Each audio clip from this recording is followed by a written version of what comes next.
किसी जमाने में राजगढ़ नाम का एक राज्य था। उस राज्य में रघु नाम का एक गरीब व्यक्ति रहता था।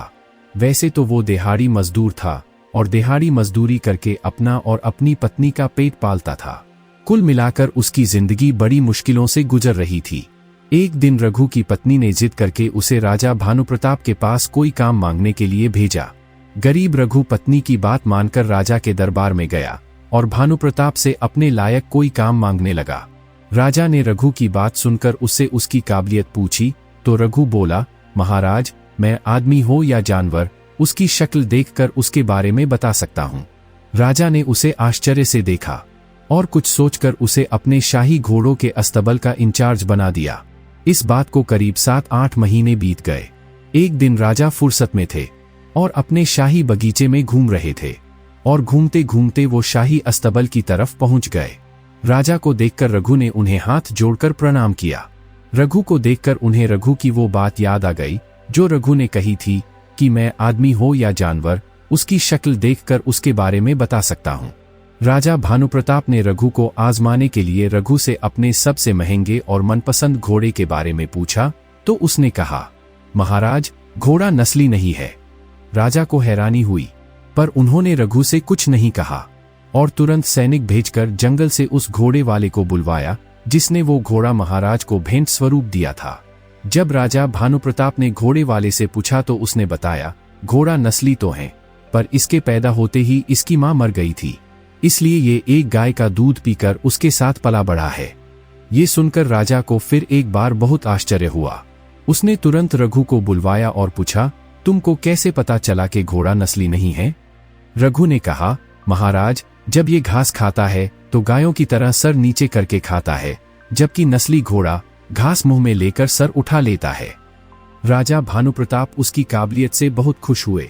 उन्होंने रघु के घर अनाज, घी, मुर्गे और ढेर सारी बकरियां बतौर इनाम भिजवा दिए। उसके बाद राजा ने रघु को रानी के महल में तैनात कर दिया। कुछ दिनों बाद जब राजा को राजकीय कामों से कुछ फुर्सत मिली तो उन्होंने रघु को बुलाकर रानी के बारे में राय मांगी। रघु बोला, महाराज, रानी साहिबा के तौर तरीके तो रानी जैसे हैं, लेकिन पैदाइशी राजकुल की नहीं है। ये सुनकर राजा भानुप्रताप के पैरों तले जमीन खिसक गई। उन्होंने तुरंत दूत भेजकर अपनी सास को बुलाया और उनसे रानी के विषय में पूछा। तब सास ने कहा, यह हकीकत है कि आपके पिताजी ने मेरे पति से हमारी बेटी की पैदाइश पर ही रिश्ता मांग लिया था, लेकिन हमारी बेटी 6 महीने में ही मर गई थी। लिहाजा हमने आपके रजवाड़े से करीबी रखने के लिए किसी और की बच्ची को अपनी बेटी बना लिया।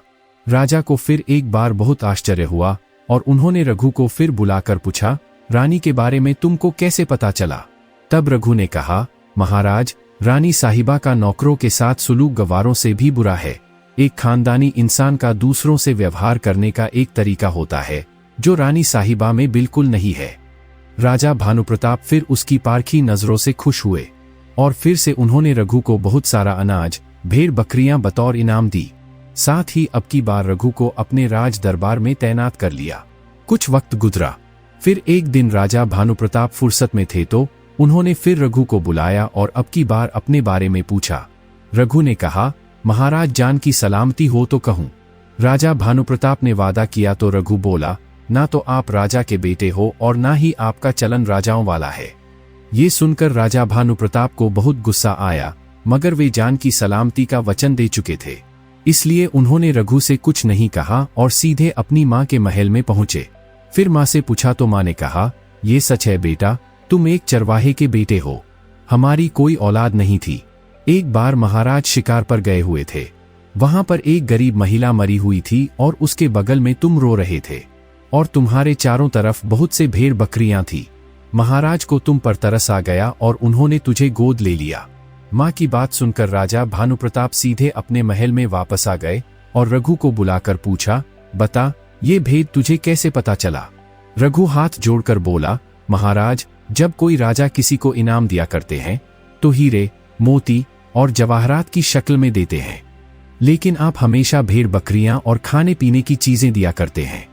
ये रवैया किसी राजा का नहीं बल्कि किसी चरवाहे के बेटे का ही हो सकता है।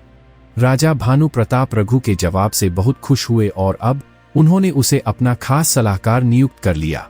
उसके बाद रघु ने अपनी पत्नी को भी गांव से बुला लिया और अब दोनों पति पत्नी खुशी खुशी जीवन बिताने लगे। पूरी कहानी सुनाने के बाद साधु बाबा बोले, राजकुमार, किसी इंसान के पास कितनी भी धन दौलत, सुख समृद्धि, रुतबा, बाहुबल हो, ये सब तो बाहरी दिखावा है। इंसान की असलियत की पहचान तो उसके व्यवहार और उसकी नीयत से होती है। तो दोस्तों, ये कहानी आप लोगों को कैसी लगी? कृपया अपने विचार कमेंट्स के माध्यम से जरूर बताएं। और यदि कहानी पसंद आई हो तो कृपया वीडियो को लाइक, शेयर और यदि चाहें तो सब्सक्राइब भी कर सकते हैं।